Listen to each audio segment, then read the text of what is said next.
Hello everyone, Larry with Larry the Computer Guy here. We're an IT managed service provider in Commerce, Michigan.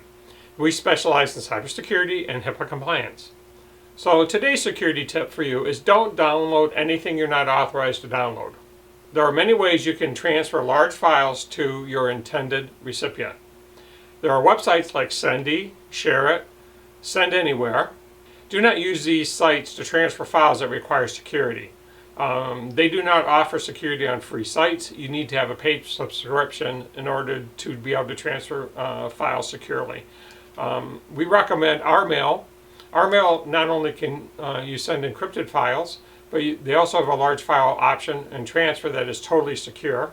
Please do not use free Dropbox account or a OneDrive account, Google Drive, because they are not secure. They've been hacked notoriously.